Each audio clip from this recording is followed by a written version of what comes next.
Yo, what's going on, guys? Jared here. Today I have another deck profile for you. I just got back from locals and I got top 4 with Infernoble Knight. I was undefeated until the last round and I lost to Pearly.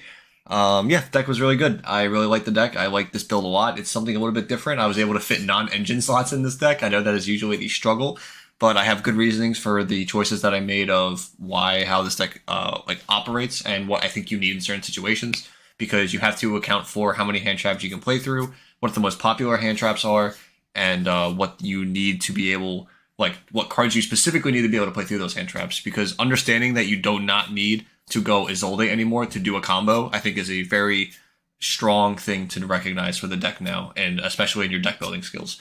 So yeah, if you guys enjoyed the video and want something, please subscribe. I'll greatly appreciate it. But without further ado, let's just jump right into it. Okay, guys, like I said, top 4 Infernoble Knights. I just wanted to be able to start by saying I'm going to start with the non-engine slots. I think that is the most unique part about the deck, because every Infernoble deck is just a bunch of engine piles. But the fact that I was able to fit this many non-engine spots, I think, is actually really important. And this is still a 40-card list, just something to keep in mind. It was 3 Book of Moon, 3 Imperm, 3 Droll. I think that is, these are, the most solid cards right now against, across matchups. So 9 non-engine, and these came in clutch all the time. All of them came up. There wasn't one that really outperformed the other one, but yeah, they were all really, really solid. So I really, really like these cards. I would recommend playing them in most decks. Now for engine cards, and I'm going to explain some ratios because I think they're important. It's very good to understand. I just do play 3 Connector, 1 Dolphin. I think this is the best startup, especially with the popularity of Droll and Watford. You need to be able to access Dolphin. I think I might do a future build, moving forward, at least trying out a build with 3 Dolphin, and you cut down Ogier, so you have 3 Dolphin, 3 Connector. You want this to be your start, so you don't auto lose to this card, and then if you combo, you win. So you're just focused on getting the combo going. But yeah, I think that's an option to consider that I was going to try out and at least test. But yeah, this was fine. This card was cards were crazy every time I drew them. But this card did get stuffed a lot. This was ashed, this was veilered, imperm, this was hit by so many things. So and I was able to play through most of the time. So yeah, just really, really good. Actually, every time I played through it, I don't even think of time there was never a time I summoned this, it got stuffed and I stopped.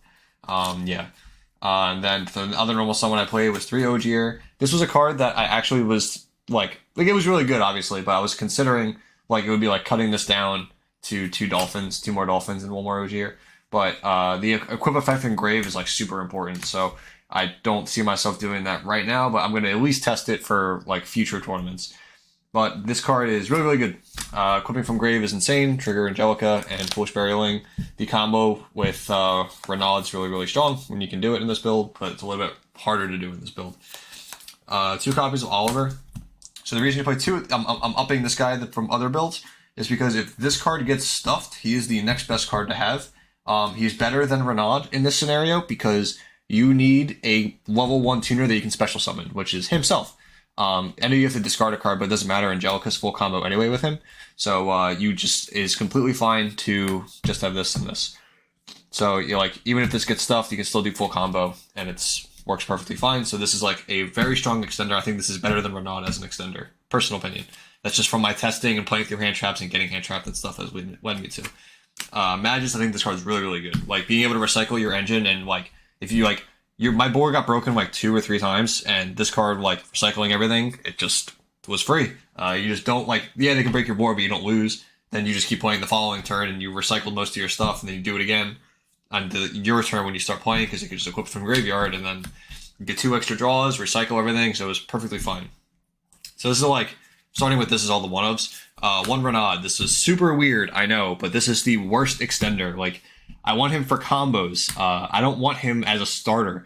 If I have to use him early, it's annoying. And if this gets stuffed and this is in my hand, I'm just pissed. It doesn't work. The deck doesn't work that way. You can't just put this in here because the power ceiling's higher, and just because it's good with this card specifically as a startup, when you want to start with this to play around Joel Lombard anyway. So I don't know. That doesn't warrant playing 3 of these in my opinion. It's not a starter in itself. It's not these. These don't this will start your combo. This doesn't start your combo. It extends it. So the point it's a win more, I guess, if you play it, or playing 3 of it. I don't understand it. I never needed more than 1. I just shuffled it back in the end phase with Magus, and it never came up past that. It was fine. 1 Serpent. The card's insane. It's the best support ever. 1 Ricardo. This makes Isolde a million times better because you have another level 1 to summon, and it's a 1 card. Angelica, crazy, one gear freed.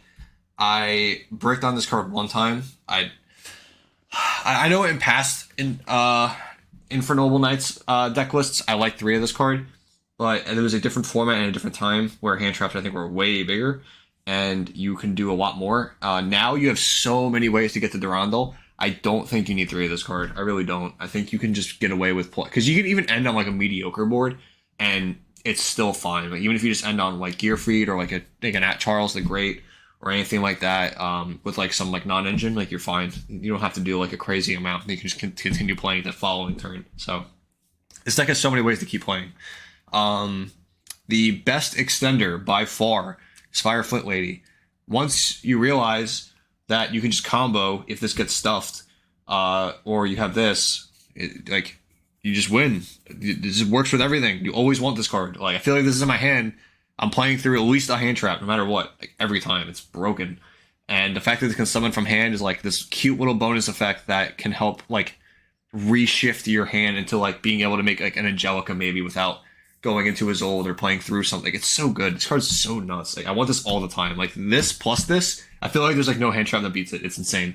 Yeah, it's just really, really strong. Lastly, last one of is one red layer. This is weird, I know, like playing one red layer, but when you realize that if your normal summon gets stuffed in this deck and you don't play this card, you just auto lose going second. This card beat over so many things going second, like just being able to like summon itself, like Durandal, search, go special, battle phase, beat over something, and then like continue playing in main phase 2. Then you pop something with Baron, pop something with Charles. It's like, it's insane. So this card was really, really strong. I wouldn't play more than one. I don't think you need it. Just Durandal searching it is good enough. Yeah. I really, really like this card. I do like. Yeah, I actually think it's needed. I think you really need it because there were so many times where I normal summon, it gets stuffed, and I just cannot continue, or I would not continue if I did not summon this first after searching it with Durandal because people set up interruptions. You know what I mean? Like Book of Moon's popular, so if they like Book of Moon, your OGR, it's over. So you can't just play into those things. You need to be ready. And I think Red Layer is like the perfect solution to that. Moving on to spell cards. 3 museums, nuts. Like it's not once per turn. No, this card's broken. I play a little bit heavier of an like equip spell lineup. 1 Joyous, 1 Living Fossil, 1 Divine Sword, 1 Almace, and then 3 Durandal. Yeah, I always want 4 in deck. Like if for Isolde, I feel like 4 is like such a good number. So if I draw like 1 of these, I'm fine. Or if I have like Durandal plus 1, it still works. I still have 4. Being able to shuffle them back in with Magius is good too. So it works really well. Almace as an add back is huge. This card adds a huge like little combo line to be able to add back Gear Freed and combos. So you get a lot, like there's so much utility in this deck. I can't express enough how much utility is in this deck. And this deck is so complicated and hard to be able to play properly, in my opinion. And like, I feel like even I'm missing lines. I don't think I'm perfect at this deck. And it's like, not frustrating, but I feel like I could definitely play it better. So I'm probably going to like just goldfish this deck for a while. But it's playing past turn 1, right? That's the difficult part. I did okay, obviously, but I feel like I can do better. And yeah, so, but yeah, overall, Almace is really, like, this add back effect is super strong. All of their equip effects are broken. Like now you have like 2 more cards that you play that equip, like these 2. So like having 4 of them that equip and do stuff is crazy. Like, there's so much value in this deck. And then lastly, just 3 Heritage of the Chalice. I'm not playing Terraforming. I'm not playing Rhoda because those are cards that like lose to draw more. And this deck is already consistent enough. And I don't think you need most cards. I know they're like 1-ofs and they're like always live. But this card like has the option to either search what I want of like this either gets Durandal or this gets a Infernoble. So it's like fine. I don't need Rhoda. Because like if I go Rhoda for Connector, I'm already playing into Ash or into Droll anyway. So I would rather just be able to have this and then like kind of adjust my plays as I'm going. I don't know. That's just me personally. I like this card a lot. Yeah. Moving on to the extra deck real quick. 2 copy of Charles the Great. These cards insane. And that's a ridiculous card of a spell negate that can pop and equip an end phase and gain attack points. This card's nuts. 2 copies of Isolde. I think 2 is still necessary because like your crackback and your follow-up play, if they don't die or if you get stuffed in the beginning, is you just make Isolde again, and then you can summon Ricardo, and then Ricardo make another Angelica, and then you just like full combo again. So I feel like you just need two of this. Ferocious Flame Swordsman, I made this once, and I just don't think it needed to be here, so this is probably cuttable. I heard it's like you play it for like Nibiru, but I don't know. This is probably cuttable. Like it's good to have for like Ibli, I guess. It's the only thing I can think of off the top of my head, but I don't know. I don't think it's that good. One Unicorn. This card came up like twice. Like Isolde being able to go into a threat was good. Same with Access Code Talker. You know, like Isolde and the guy, and then just use like an extra body and go into access code. As long as you're not warrior locked, just gotta keep that in mind. Like, don't cheat. Just understand the restriction cards, like Museum, very important.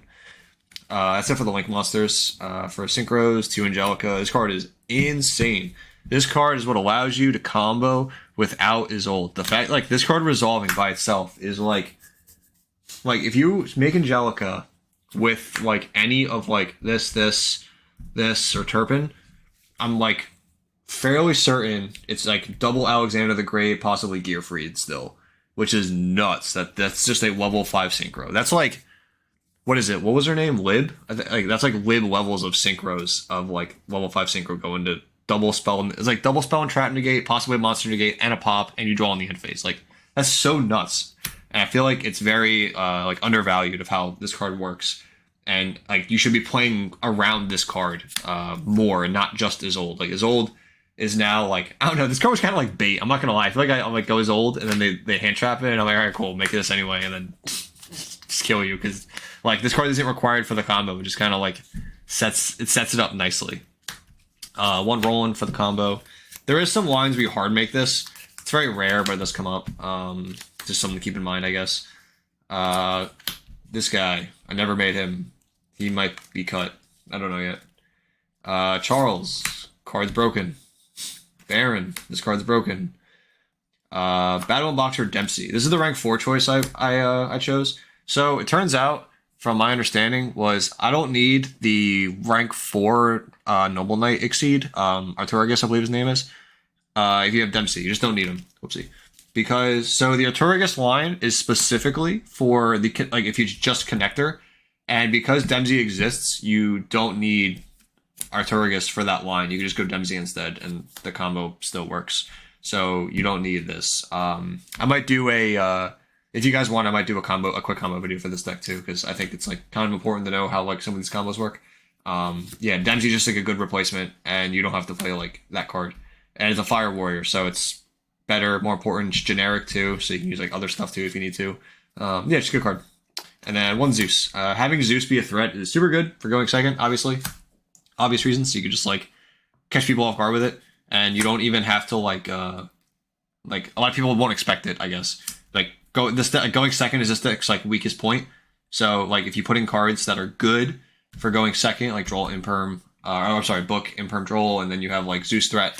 It's like, and then like red layered being able to threaten battle phase is all really, really good stuff. Like to be able to push through boards. I think it's something that's like not to be underestimated, I guess. Moving on to the side deck real fast. I'm gonna leave these cards out for a second. For the side deck, it was 3 Cosmic Cyclone, 2 Lightning Storm, and Duster. This deck struggles with back row because back row is hard and you can get stuffed very easily. So you need like stuff to like trade with back row and beat back row. My loss to Pearly was to Summon Women. That was one of the cards I lost to, and I did not put in back row hate for Pearly because I just wasn't expecting to get Summon Womaned. So yeah, so I lost to Summon Woman. Yeah, I don't know. I feel like you just need minimum 6 cards for back row. Like something, it might even be reasonable to play more, but I don't know. It's just back row is really hard. For like an extra hand trap was Nib. I like these high impact hand traps, or like if they resolve, they do a lot of damage and it like messes up their plays. So I like minimizes their board. So this is like really, really strong. And yeah, so I don't know. I like Nibiru. I didn't use it today, but the theory is like high impact decks play into it, catch them off guard, end their career. 3 Book of Eclipse, Pearly, Kashtira. This card's amazing right now. Goes and trade a Book of Moon. This card is nuts. I put it in against the Pearly deck, almost won me almost won me the match, but I got so limited. And then D-Barrier. D-Barrier is broken. It's past turn. It's over. You're like, really? I don't know. Like, I feel like you're just trying to combo turn one anyway, but you can just take out, like, these, like, 9 cards make the siding patterns, like, so easy, because you can just, like, take out what you don't need. It's like, oh, Pearly going second. You can put in, like, Book of Eclipses over, like, the Imperm or the Drolls, and, like, you're fine. Yeah, you're going first. You put in the D-Barriers, the Book of Moons, and the Imperms, maybe, or the Drolls, you know, like, it's just, like, easier to side, so it gives you, like, really good siding patterns, but... Yep, that's the deck list that I went X1 with. I know some of the ratios are really weird because I feel like I've tested this deck a shit ton, and being able to confidently say that, like, how important a red layer is, how important that you don't need 3 Renaud is, in my opinion. Like, if you just, like, play the deck in, like, a different fashion, I would even consider 3 Oliver, to be honest. When both your normal summons are level 4 and if they get, like, stuffed, you're, like, kind of screwed. And yeah, you just like play around and into stuff. The only reason I don't play 3 of this is because there's so many ways to get to these cards. Like, we literally play like 10 copies of each of these. It's like insane if you're like all the ways to get to the Rondo and Heritage of the Chalice and Owl Mace and the Field Spell. Like, there's so many. So I just don't feel like you need like a million copies of these. But yeah, that is my deck. I hope you guys enjoyed. Hope you learned something. And if you want to see a little combo video, let me know in the comments below, and I will do a quick combo video for this deck because think it's very hard to learn, to be honest. It's a lot of different combos that you need to know. So I will hopefully see you guys in the next video. Bye, guys.